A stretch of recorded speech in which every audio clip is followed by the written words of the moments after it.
Welcome, everybody. Welcome, everybody, to Black Love When We Met. I am your host, Trey Holiday, and already this show is really starting off with a bang.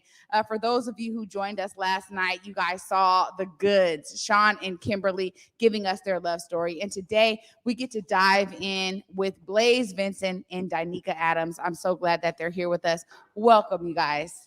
Hey, so happy to be here. What's up, family? I mean, you know what? This is one of those things where I was like, oh my gosh, talking about Black love is going to be essential for me to get you guys on because you guys have such a unique story. And as always, I mean, I love to start at the beginning. So, just like I asked those guys yesterday, my question really is like, what were y'all doing before y'all even connected? And then you guys can walk us through that connection kind of in this first segment here. We want to dive into it. I'll start with you, Dyneeca. So I was organizing. I'm a mother as well, so I'm doing my mother stuff. But I was organizing around abolition, meeting with prosecutors and defense attorneys, protests and rallies, and that's really what I was doing before I ran into him. And I was doing the same thing on the inside. And so, that's where we converged. So really it was the work around abolitionist work that kind of brought you guys together. And I know as you talk, we always talk about this inside outside game, right? It's one of those things that is so clear. We talk about it from a corporate perspective, but also it's necessary when we're thinking about how we're going to be liberating our brothers and sisters on the inside. So tell us about how you guys were able to bring your work together, because oftentimes it takes a conduit for you to have that connection on the inside. So how was it for you, Dyneeca, as you're doing work out here to then eventually talk to Blaze, get to know his story? Tell us about that. Really, it started with just organizing with our brothers inside, really giving them the voice. We really wanted to center their voice. They have the answers. And so it wasn't just Blaze, it was a lot of different brilliant men. And I connected with him because I did a lot of the legal work, research, I would say, and he, did a lot of the legal work inside as well as a jailhouse lawyer. And so that's how we connected, because we both were doing similar work. And he needed, I would do a lot of the research. He would say, hey, look up this case law. I would do the research. So that's really how we connected. So, Blaze, I got to actually dive into your story a few weeks back and understand that you were doing a lot of that stuff on the inside. You were looking up cases, you were helping other people, brothers in the inside with their cases. And so to meet Dyneeca, as you guys are kind of doing this work, tell us about that evolution for you, as it was like, dang, this is out here doing it. Clearly there needs to be that support system across the board, but tell us how it impacted you. For me, it's just simply a divine blessing. How me and Dyneeca met. I was just living my purpose, right? So I found my path. I found my voice while I was on the inside. And so it's essentially like, the bigger picture is just doing the work and her doing the work on the outside. So it's like while we're on the inside and, during the mass social movement, in the summer of 2020, on the backs of George Floyd's death and all the other innocent Black men and women killed by law enforcement, as far as that type of energy they was doing with the protesting, her and the chop throwing smoke bombs back at SPD, I was on the inside, we're trying to figure out like, how can we tap in and how can we get our voices out there to contribute to the movement? And so, essentially, we met, our paths crossed by us doing grassroots community work, particularly trying to liberate individuals on the inside. Well, this is something that is very near and dear to my heart. When we talk about people that really took to the streets, especially here in Seattle, where we held out really long in terms of the rest of the nation, because we were just like over it. The injustices were doing too much. But this is something you guys had lived through, literally, those of you that are on the inside. We're talking about a lot of people that finally were awakened to these atrocities through George Floyd, but you guys had already been dealing with that. So Dyneeca, for you, what was it for you that made you say, nah, I got to be a part of this fight? Because I understand that not only was it impactful for your work, but clearly as a mother, I know for me as a mom, I'm always thinking about the future for my children. So how was that for you to be like, nah, I got to be a part of this? Yeah, for me, it was like you said, my children, my grandchildren. I really felt like we have to do something. I'm tired of the same old song over and over again. And so that was what it meant for me, just being out there in the front line, protesting, strategizing, just being the voice for those who could not, speak any longer. Also for those who are incarcerated. Yeah. I mean, as you're watching this stuff unfold, Blaze, on the inside, how were you and the brothers in there really understanding that it was a time to seize the moment? It's interesting, when the social movement happened all across the world, me and my peers were looking at each other like, you know, before that, they would look at us and a few of our peers as us being radical. Mm. Us being radical, simply, unapologetically challenging the system from the inside. Like I said, we were engaging with prosecutors, judges, state reps, legislatures, trying to connect with victim advocacy groups, anybody. We'll talk and connect and speak up and bring our voices and make us real, and demystify the stereotypes and the propaganda that's perpetuated against Black men that are currently in the system. Right. So we stood up. Like when everybody on the outside was rising up, it was like, it was a multiple things of factors that there was a constellation of things that created that, the COVID, everybody being on the inside, the lockdowns, nobody having jobs. So, everybody coming out to the streets. Right. And, for us, as far as those who, are directly oppressed the most, right? Because we're all oppressed to a certain degree, historically being in this country. But those of us at the bottom, like, we have no choice but to resist. So what everybody was on with the movement, we've been on that. Like, in order for us to just survive, like the mutual aid, we've been doing that before that was conceptualized as a term. They make it an infraction to pass a top ramen to each other, to feed each other on the inside. We break that rule every day of the week, right? So, yeah. So when it all happened, we're on the inside, like, it's our time now. They can hear us. They can hear us. It's so true. And I think it just really spotlights, again, that kind of lived experience from those on the inside. I mean, so clearly something sparked here between the two of you, right? I mean, as you guys, it was the work that brought you together. This show is really about your story. And so you guys are now working together. I want to hear about that kind of moment where it went from, hey, we're colleagues in this work, to, wait a minute, maybe there's something more here. I'll start with you, Dyneeca. So he was feeling me first, it was him. No, but he was. I believe you had COVID. Is that where? I mean, we were already working together, so just professional. But I think when he caught COVID, we talked more. He was in the gym, so he was able to be on the phone a lot more. And so all night, so we were on the phone just talking about life, about just spirituality. I was still searching at the time. He was giving me like just different books, like, look this up, buy this book. And so it just started there. But yes, he was, you're beautiful, like inside, not even the outer appearance, like you're beautiful inside. I was going through a lot as well, and he was just there for me. And so that's what really started it. And then eventually he won me over. Well, tell us about it from your perspective, Blaze. I mean, we always talk about two people sharing an experience and it being different for each one of them. Like, it's a unique experience for you as well. But tell us about that, because you see this beautiful woman, right? But really, you're seeing her passion, you're seeing her heart pour out in this work. But what was that moment for you where you're like, dang, this is, I can't deny this. Dyneeca is literally the woman of my dreams. I imagined her before I met her. We're both from the Central District. Like, we even went to some of the same high schools. We're 4 years apart. We both do the work, right? We're both committed to the movement. And, just as we grown, before I get back to like the moment where I kind of knew or like felt it, she affirms everything that I am as a person, all my complexity. I don't got to compartmentalize or silo anything. Like, we do all the work together.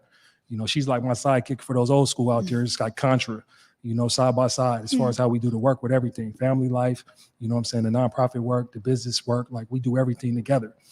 For me, I think the moment like where our relationship got kind of deeper because it's never been like superficial. We doing this work, right? So it's relational. We're doing this work where we really care about each other, where we really care about our community, where we're really striving to free other people. Like while I was, seeking, the liberation of myself and my brother in particular, right? I'm seeking liberation for all my brothers and sisters together, right? And so what shifted with us is that when we start having conversations and it could not be deep. Like when we start, digging into our childhoods, when we start talking about the challenges that we face in life, when we start, just unpacking, some of the things that we needed to heal from. When it got to the point to where, we would have a conversation and it would not lead to that, that's when it was kind of like, hey, we're together. Wow. Wow. And I think for some people, you guys are an example of demystifying what that looks like, right? Because we talk about, okay, there's this need for a connection on the inside, right? Maybe you have family that is coming to visit you. Maybe you have friends that are on the inside, all of that. So you have a community. But the ideas around, somebody being like, man, hold on, it's kind of cool, even in the midst of that big barrier of those bars, of that prison. Like Dyneeca, I want to hear from you in terms of a woman's perspective. What made you be like, man, it's beyond that for me, right? Because sometimes societally we have to break down that mental barrier to see that beauty on the other side of it, right? What was that for you? It was challenging or taxing, I would say. At first. Yes, I had to, obviously I have children, right? So I had to go through the stereotypes that they would paint on him. It was challenging for me, but I think being able to connect with him, no physical, right? Just have emotional and mental, spiritual, on a spiritual level, it just overpowered anything else, I've connected with him emotionally and mentally on a level and in a way that I've never connected with anyone, and just being able to know more about myself, learn more about myself, really break the barriers of my conditioning, get closer to God and my divine self. It's been just everything to me. So I think that at first it was challenging. But now, as I continued on with my growth in my spirituality, it changed. Nothing could, get in the way of us being together. Well, nothing was going to shake it. And Blaze, for you, that's a whole other side of the story when you're talking about, man, I've connected with this amazing female on the outside, this queen, right? That's a different perspective, right? Because tell us how that blossomed for you as you had this community on the inside, but now you understand this deeper connection that you're being able to have with Dyneeca. How did that kind of manifest for you on the inside? Were you able to share this with, some of your close friends on the inside, and what was their reaction to you just even seeing her in that regard? Oh, unapologetically. For my peers, it's important with emotional maturity. For those of us, it's important.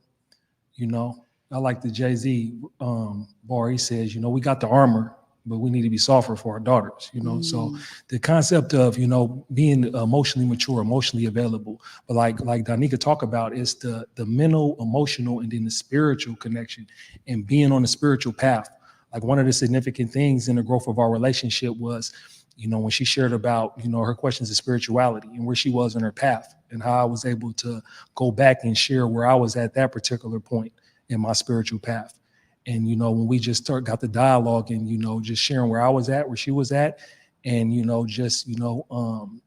in kind of telling her what type of spiritual path I was on. And coincidentally, she was already, being introduced to that, particularly, the Asar Society and, Kemetic spirituality. So she was already like coincidentally, being oriented towards that when she learned where I was at spiritually. Yeah, I feel like that's really, I'm going to keep probably saying that all throughout the week. That's such a strong foundation for how you even build a connection. So you just led into my next question, because when we talk about the ideas of being able to connect at a level that is beyond, Dyneeca, you're talking about you've never connected with a man like this, like you have with Blaze, but you understand probably how important it was to be able to even have those spiritual conversations. And I think also too, for, when we think about this, it's like, man, to have somebody who's intact with his spirituality too, where you're like, man, this is next level. Tell us about the maturation of that for you, like how it matured over time when you realize like, man, okay, we're really off of the same thing here. And this can be the foundation for us to build and grow. Like he said, he actually introduced me to a lot of different books, Checkham's books. And then Ed, a couple months later, introduced me to the Asara set meditation. And so that for us, I was like, hold on, Checkham's, he's not dead. He's alive. And he was like, oh, really? He was like, I thought so, but he just seems untouchable, right? And so I think that it was very divine for both of us, just how it just cultivated, right? But I think just really spiritually in being able to break down my conditions, right? Mm. Being able to, I'm a more emotional person. He's a lot more logical. And so, and obviously him being in prison, it really, I would say, triggered certain different emotions, right? Yeah. And so he was able to just walk me through how to be at peace, right? No matter what. And then obviously joyous whenever things were great, but still being at peace when they weren't. Not worrying about, if he's going to get out and what's going to happen, right? How much time he's going to do. He was being resentenced if that was going to even happen. Being at peace no matter what. And so that's really what just brought us closer as time went on. Well, I can see that for sure. I mean, that's something that I experienced personally in my life. So I love how you guys have that foundation. And, before we go to break, I mean, we're on this topic, but it's like, there was a spiritual group happening, there's studying happening. And you were like, hold on, I'm calling in at the right time. I'm going to make sure I'm a part of that. Tell us about that dynamic for you, Blaze, because, even before you were resentenced and got out, you were already participating in some of the activities of this study group, right? Yeah. And, it was an amazing experience for me on the inside because, the spirituality component was big for me to connect it to our culture. Right. And so I got oriented and introduced to Kemetic spirituality through trying to acknowledge yourself, right? Black authors, understanding our history from our perspective, and it ultimately led into, a spirituality that was based from our ancestors. And, that was key for me. That's what resonated with my spirit and resonated with my soul, and so in there, I was solitary with it, because there wasn't a community. Mm-hmm. There was a few, maybe one or two individuals that maybe came across this literature, so I was seeking to practice this stuff on my own, the walk in meditation and the wakefulness and even midnight, what we're talking about was essential, in there, right? It's a constant challenge waking up every day and all day. And to simply find a way to be at peace in the midst of all that struggle was just essential for my survival. And then not only my survival, but essential for us to thrive and like be able to, have the capacity that I have, to really fight for my community. And so to get connected to the community was so awesome and so important for me. That was such a blessing for me to, finally, be it by myself, but understand that, all this stuff, spirituality and our culture, everything we do is relational. That's our orientation. Yeah. You know what I'm saying? Being Black, being descendants of African, right? It's relational. And so to finally be able to be in a community that's local in my section was, just, I can't really quantify it in words.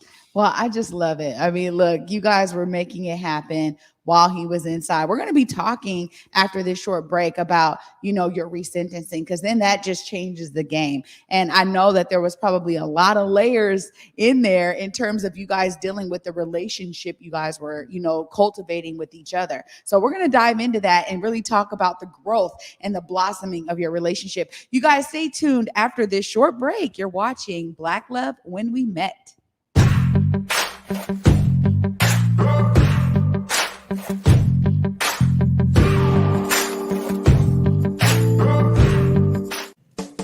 Hey there, it's Trey Holiday. And of course, Besa and I had to take a trip back to Market Street Shoes to grab some items. They always know what to show us. And let me tell you, we both spent quality time to be sure we collected some amazing additions to our wardrobes. They have some of the most unique bags, shoes, and accessories. I mean, the whole shebang. It's always a good time when I get to shop with my girl Besa. Make sure you go check out Market Street Shoes, y'all, and you too can walk out with some dope gear.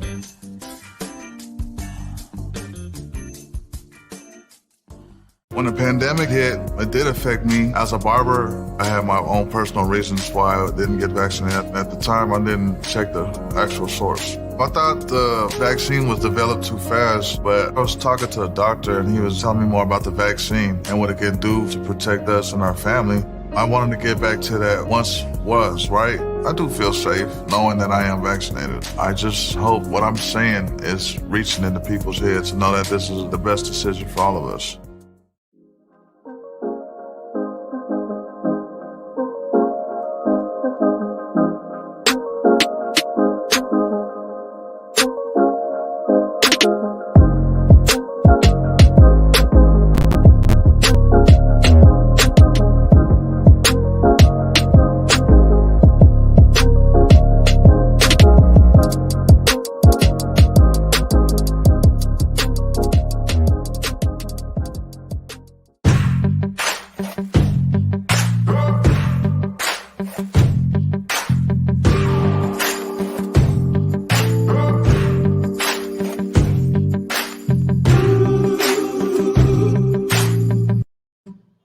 Welcome back, everybody, to Black Love When We Met. I'm your host, Trey Holiday, and already I'm just having such a great time talking to Blaze and Dyneeca about their love story. We're going to be diving in right now because you guys really experienced something that's unique. I don't know that any other couple, literally, that I'm going to be talking to this week has the exact same kind of story that you guys have around, okay, Blaze is on the inside, you're on the outside, and you're working literally on some legislation and things that are going to impact his case. In particular, tell us about some of the work that you were doing before this resentencing came about.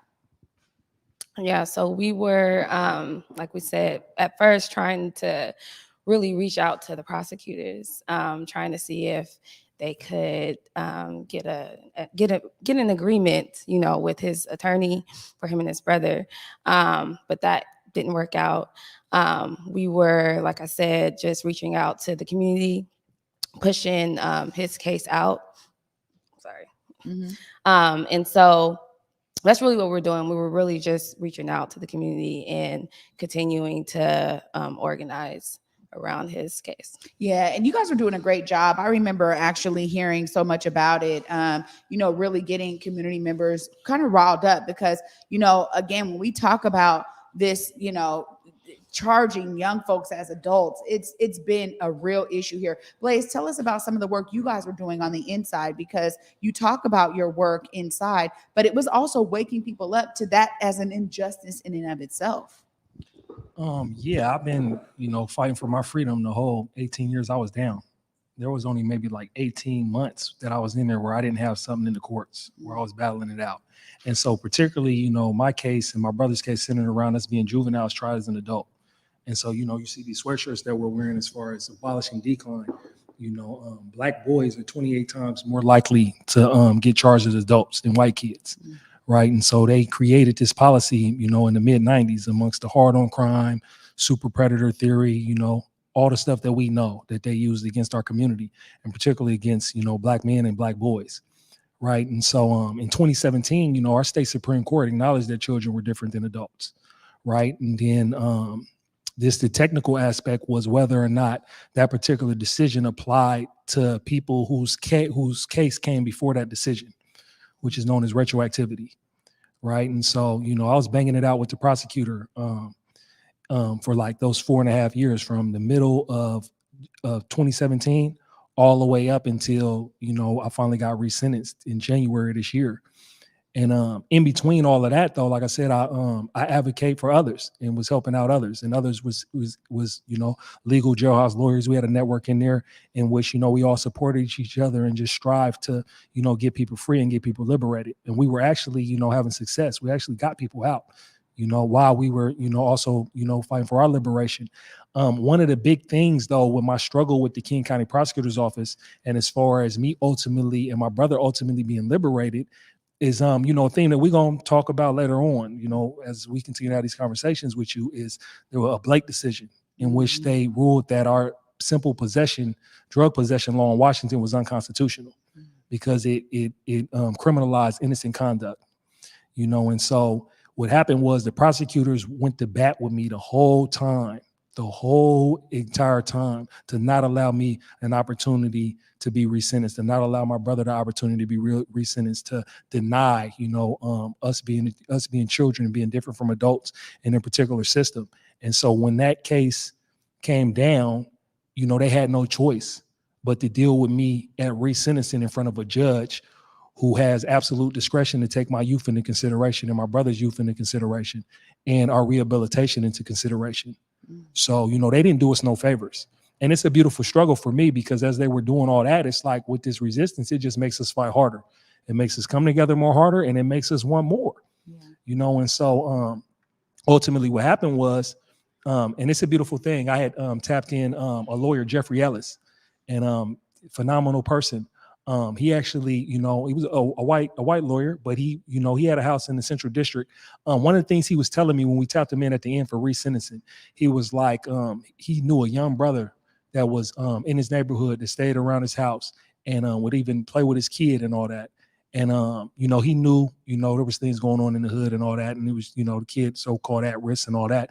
And he said, that kid ultimately got killed, and he was asking me, what could he have done to, with his privilege, right, to do something to, actually, prevent that outcome, and that told me a lot. That was one of the deep conversations with my lawyer that I had a lot with Jeff Ellis that like made me understand like how he was pushing, right. And the best thing I could tell him was, just like with him even doing the right thing, it's like, they're miseducated as well. Allies, white allies who want to help us, and are put in positions with privilege to where they're discouraged. They're discouraged from helping us, right? And so I was telling them, look, you're doing what you're doing. You're doing the work right now. There's nothing you can do outside of, what you've been doing. It's bigger than you as far as the powers that be that are creating circumstances. And he's great. He took me and my brother's case, and we kept trying to pay him. We're like, hey, what's up? We're trying to get you this money, because we had all, I did all the legal stuff all the way up until resentencing. So I didn't have to give him a bunch of legal fees for all the 90% of the work, but I just wanted to make sure I compensated him for his particular portion. And he's like, hold off, we're going to figure out what it's going to be when we figure out what's going to happen and all that. To make a long story short, when we finally got up to resentencing, when he put together me and my brother's mitigation packet in our own voice, with the connection of our community support, and he packaged it together. And on that Friday, that Wednesday before that, the prosecutors finally agreed to a joint recommendation for time served after seeing, our story and our history of rehabilitation and what we've grown to and what we were doing in the community. He just told me, yeah, it's free. Just pay it forward, And so, yes, it's just been an incredible journey. Like I said, the struggle has been beautiful because me being tried as an adult, me, us getting denied appeal after appeal, us going through all that struggle has culminated in us now showing up to do the work that we're doing now. Like I said, for kids are kids. So we're striving to pull kids out of the adult system right now and even abolish that law. So, one thing I said, that when I was in there, when I, grew up and evolved and was able to have the resilience and the capacity to fight back, as I said, if I had the opportunity to help out a kid that was in my situation that was being tried as an adult, I'd do it. And I was able to do it through Dyneeca and other members of the community, showing up for those kids while on the inside. And now it's just, full throttle out here. Full throttle indeed. And I mean, that's exactly what I'm saying. I just love how you guys both laid it out, how you were dealing with it on the outside. But really, it's like in the midst of all of that, you guys have connected on this deeper, emotional, more intimate level. And it's like, wait a minute, he's been on the inside 18 years. He's about to get out. Tell me about that excitement for you and for both of you, because that's got to be like, oh, wait, this lid is about to be lifted. It was amazing, but also kind of nerve-wracking, right? Because we didn't actually know what the judge was going to do. We had an idea, and regardless, I really wasn't even focused on that. It was like whatever happens, happens. As far as being at peace, if they gave him, we sentenced him, but like maybe said he still has to do 5 years, right? Because he still had 12 years left. Or being joyous, like he was resentenced and immediately released. And so it was once he was released, it was amazing, crying, tears of joy. My daughter was there as well. He supported her, with emotionally and also like with her homework and all of that stuff. So we were there just happy, tears. But it was a beautiful thing. I can't even like put words that really express how I felt.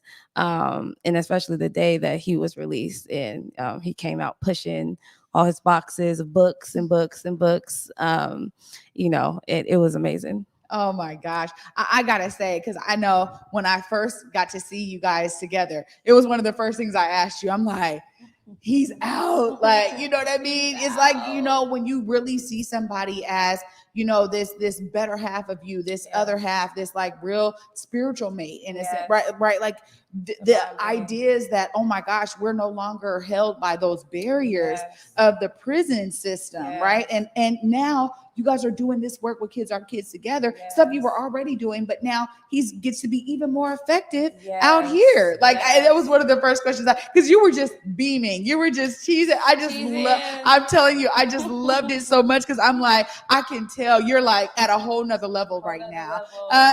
For you, Blaze, clearly this has been, almost 2 decades of you pushing forward for yourself, for your brother, for others. But, when you understand, like, man, you're going to get out and you get to be with Dyneeca. I just want to hear about that for you, from your perspective, because I know that had to be something that, I would never know. And so just tell us a little bit about that right there, because your connection to her was already so special. Yeah, our connection was just so deep and awesome while we were on the inside. This is the first person that like really like rolled like side by side, play by play in the struggle, particularly in my case. And then not only just in my case, is like it was bigger than my case. Like, we was pushing. I understood like I couldn't I understood fighting for my case. I understood it was bigger than just me and bigger than just what happened to my brother. Right. And so, what happened with them, they oppressed me so much. And it was like, I'm going to fight for everybody. And I'm going to try to rally everybody, and all of us in there that had the capacity to help our brothers and our sisters, even in Purdy and the women's institutions, when we had the Black Prisoners Caucus and trying to connect with those individuals. She was side by side, play by play, like day for day. And, she was with me with the uncertainty of what the system was going to do. Yeah. And so it was really by faith. We would talk about faith a lot. And, I was great. Like I said, I was great. When she met me, I was great, and she's beautiful. And, I knew that within myself. But with her, she makes me the greatest. Like, there's levels to like how you push and how you live and how you be. And it's like, even right now, it's like there's a level of just peace, a level of just confidence, a level of just at ease, for me able to just simply, like I said, be myself. She loves me for me. So for me to just show up and do anything, it's like, it's effortless. It's like breathing, and so, that was the incredible thing that I had, where she loved me despite the material circumstances. Despite my hardships, despite, the lack of resources, right? Mm-hmm. Material resources that I had at that particular time. And, just really fully understanding my story, sharing my story, understanding where I was at and getting on the path with me and grinding it out day for day, minute for minute. Like, she was with me all the way through it, and with, like she said, telling me like, even if I've had to do more time than I had to do, she was going to be there, and, she did that, and so, for me, it just made me just go the hardest. Because, you know, being a man and being one to be responsible for your family and for your spouse and the ones you love, it's like, hey, that was a nightmare for me to be in a committed relationship with her, and the hardships that was going on with her transition and what she had to do and sacrifice for us to be together, right? And what was needed from me, you know what I'm saying, as a parent and as a spouse that was needed on the outside. You know, it's a lot of cold sweat, a lot of sleepless nights, you know, behind me not sitting right, me questioning even if this was even responsible for us to be together, right? Due to the struggle, you know, and understanding it was the system, but still understanding being responsible, you know what I'm saying? And being, you know, with her dependent upon me, you know, for so much, and, you know, what our future and what our legacy's about to be about, it's like, yeah, it made me just, you know, really go the hardest.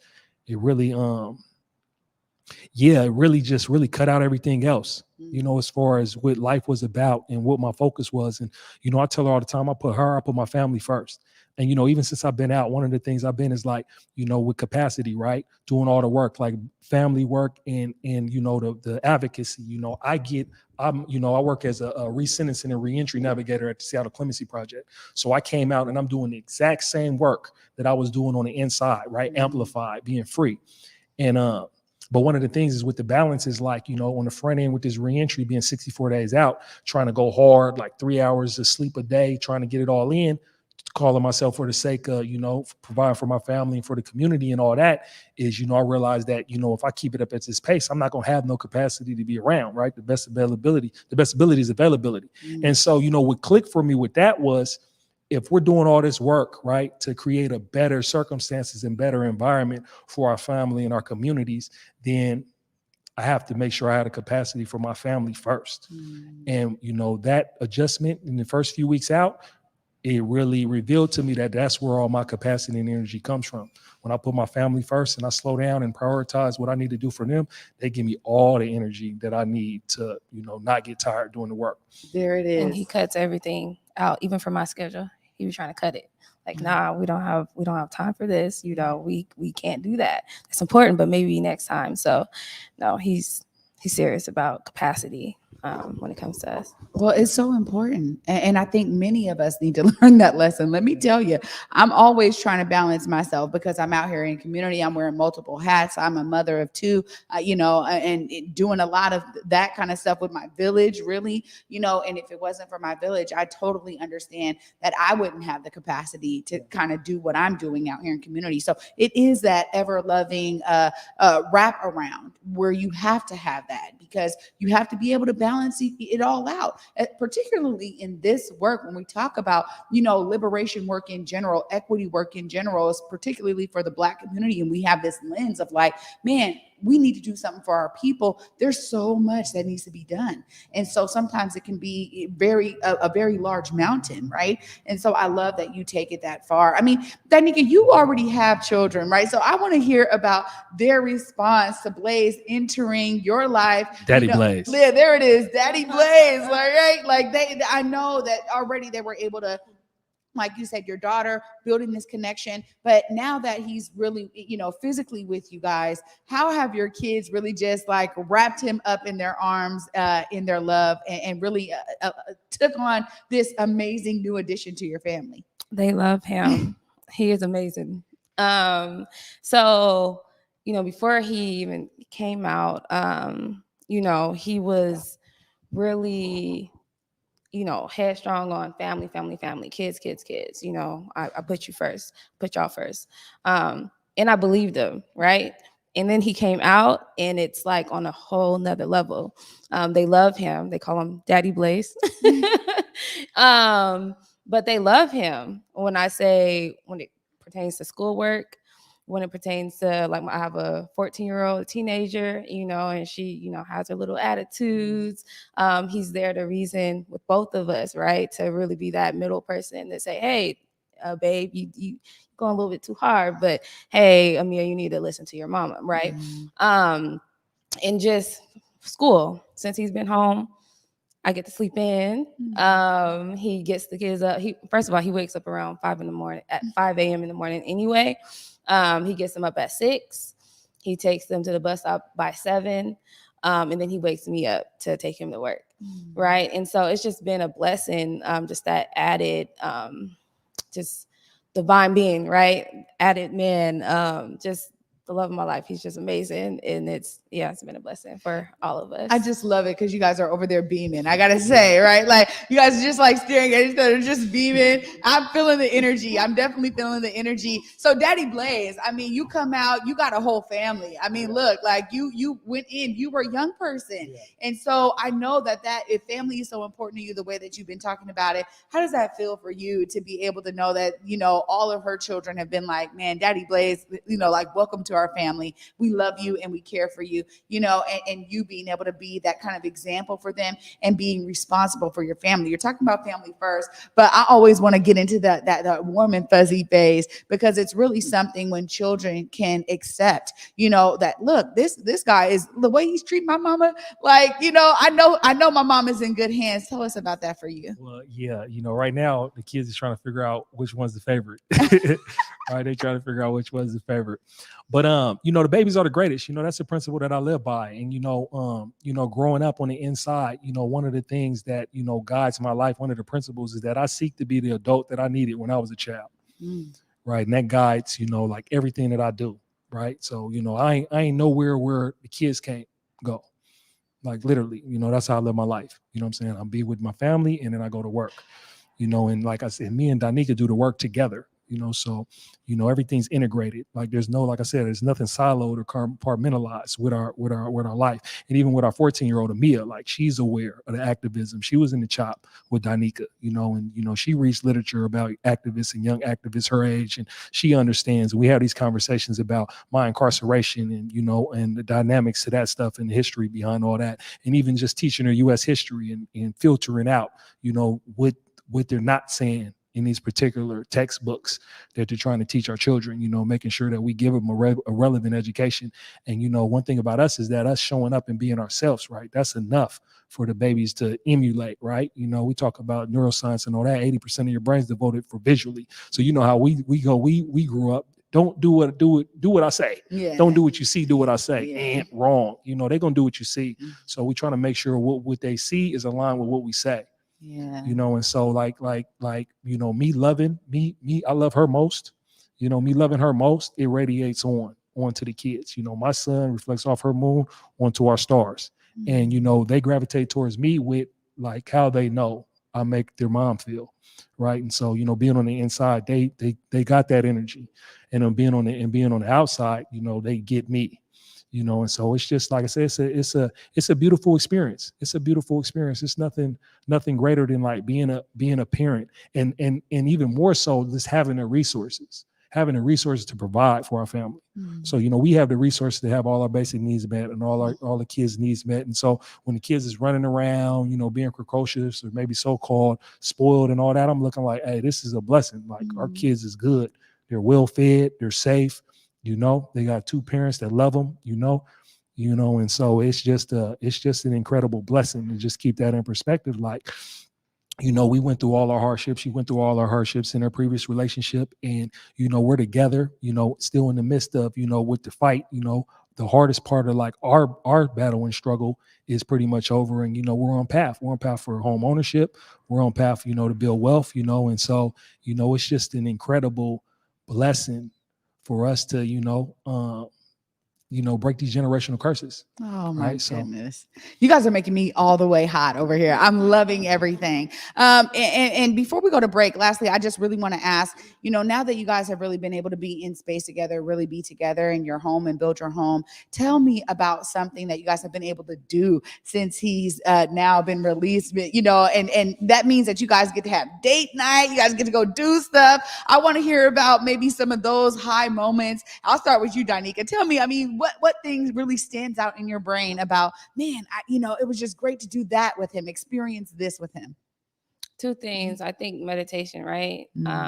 Showing up to meditation and meditating on our own, because before all we had was that phone, right? Mm-hmm. But to be able to be in the same space and really cultivate what we want together in the same space it's amazing. But also date night. Date nights are amazing. He cleans up nice. We celebrated our anniversary, I believe, a couple weeks after he got out, and yeah, date nights are very important. Date nights for all of our Don't couples. neglect date Don't night. neglect. Don't Please neglect don't. date night. Don't neglect date night. Blaze, you were probably maybe imagining some of these things. We talk about the power of our imagination, right? And then being able to be out with Dyneeca and actualize some of those things. What are some highlights for you? I mean, we had daylight while I was on the inside. Yeah. We had the little tablets. You know, we was able to watch the same movies together. You know, I think our first movie was Teenage Mutant Ninja Turtles. We didn't finish it though. Right. Just like when you're out, you just finish the movie, right? But one of my favorite movie date nights with her on the inside was Remember the Titans. She like Remember the Titans. She knows every word. It messes me up. We still ain't got the date night out here where we watched Remember the Titans, but that's gonna be something special when I get to see her do that on the outside with her. Yeah. I mean, I think it's important. Like, our last date night, we just went out to dinner, went out to the Cheesecake Factory. I told her, what's up? I'm gonna take you out.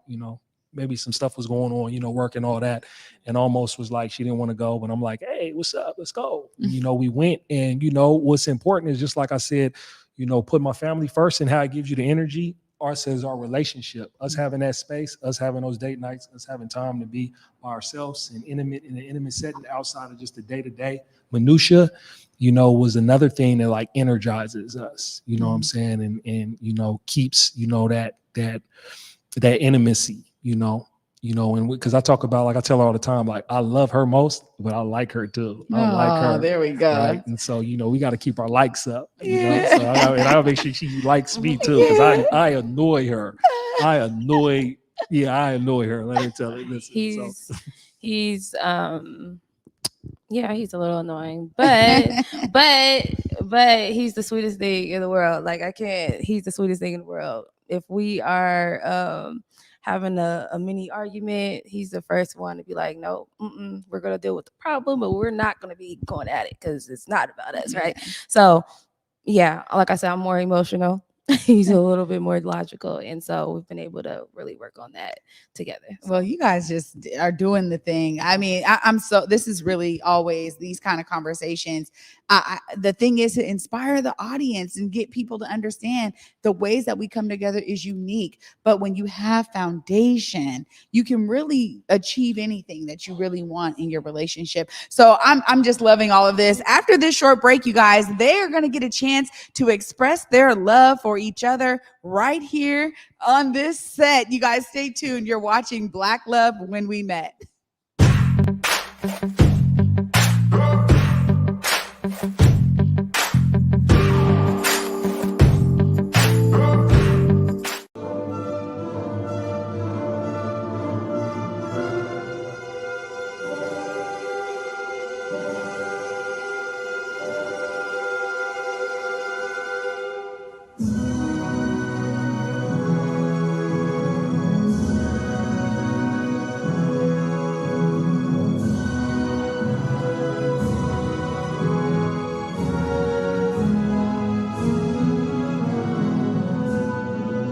Hi, this is Robert Battle, Artistic Director of the Alvin Ailey American Dance Theater, and we're thrilled to be performing live on stage again.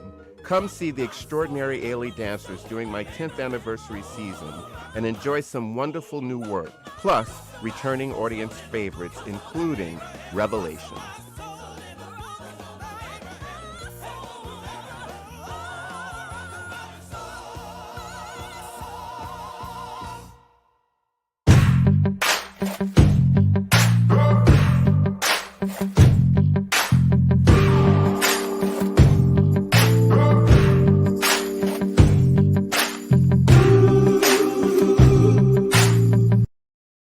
Welcome back to Black Love When We Met. Before we get into these intimate moments with Blaze and Dyneeca, we got to give a shout out to the State Hotel and Presidential Transportation and Alvin Ailey. You guys are actually going to get a free stay at the State Hotel, and you guys get tickets to Alvin Ailey. It's coming up on March 26th and March 27th.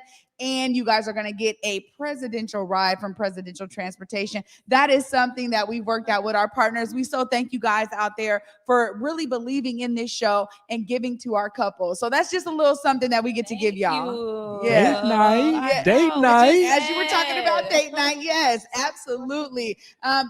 This for me is like just added value. I mean, not only do we want to just showcase your love, but we believe in love here at Converge Media. And so we had to put a package together for y'all. And, we'll make sure you guys have all the details. But just, I'm glad that we can go ahead and give you that. So now a whole date night is there.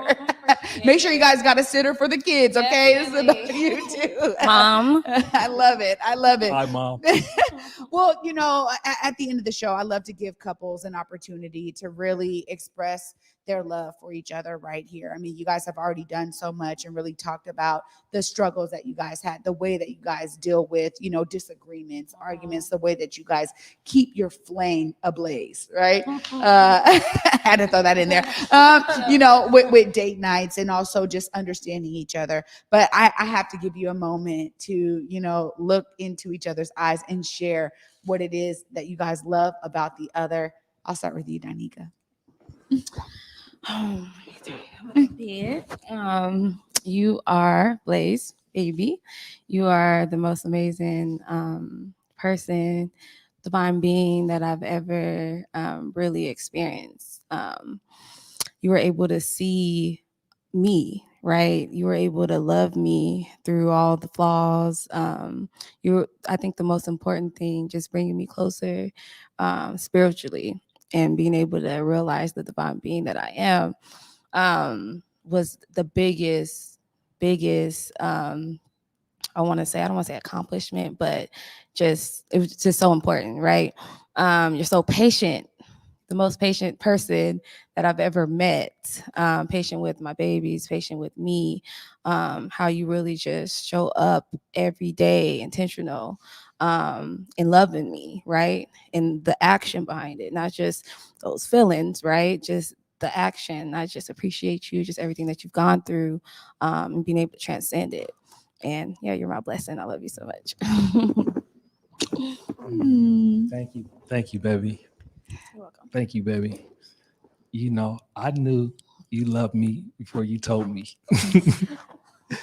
And I appreciate that. Like you got a huge heart. And when I met you, you were sharing your love with the world. You really cared. And like I said, you're really the woman of my dreams. Like I said, I imagined you being from the Central District. I imagined you having that natural hair. I imagined you having similar complexion of me. I imagine you already having babies and me being a bonus dad. Like I imagined all this stuff before I had met you. And, just our journey organically, how we came together as friends, how we came together in the work, how we came together in the trenches.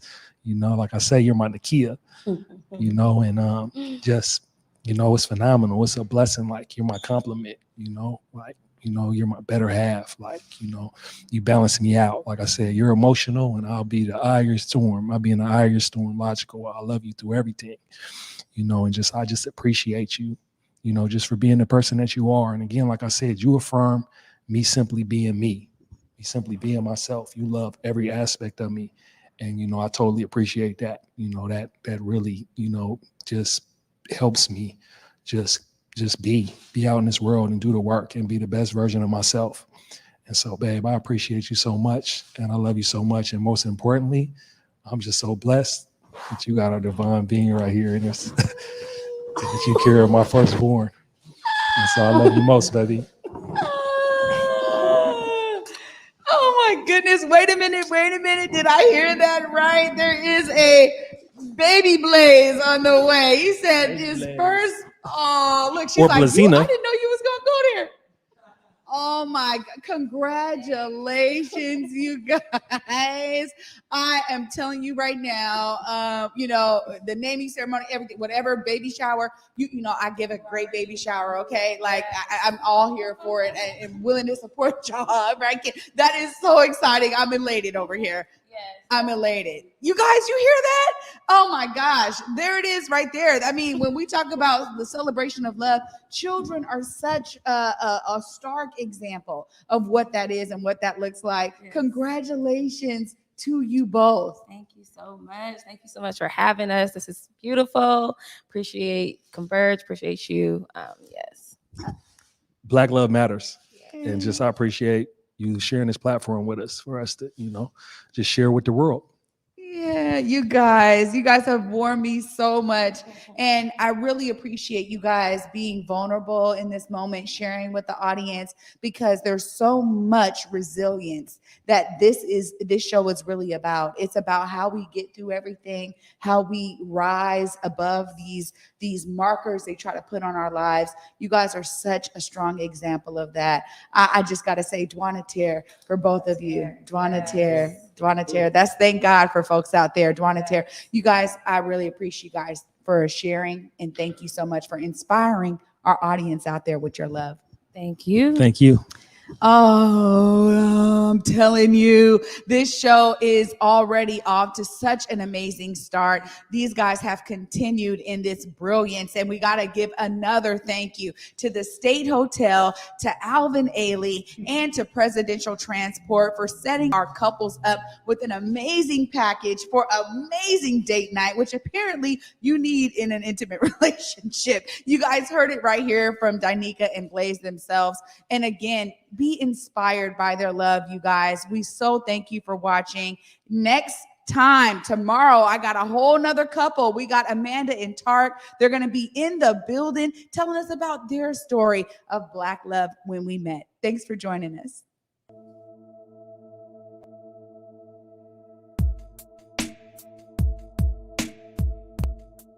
Converge Media produces culturally relevant content for Black and urban audiences.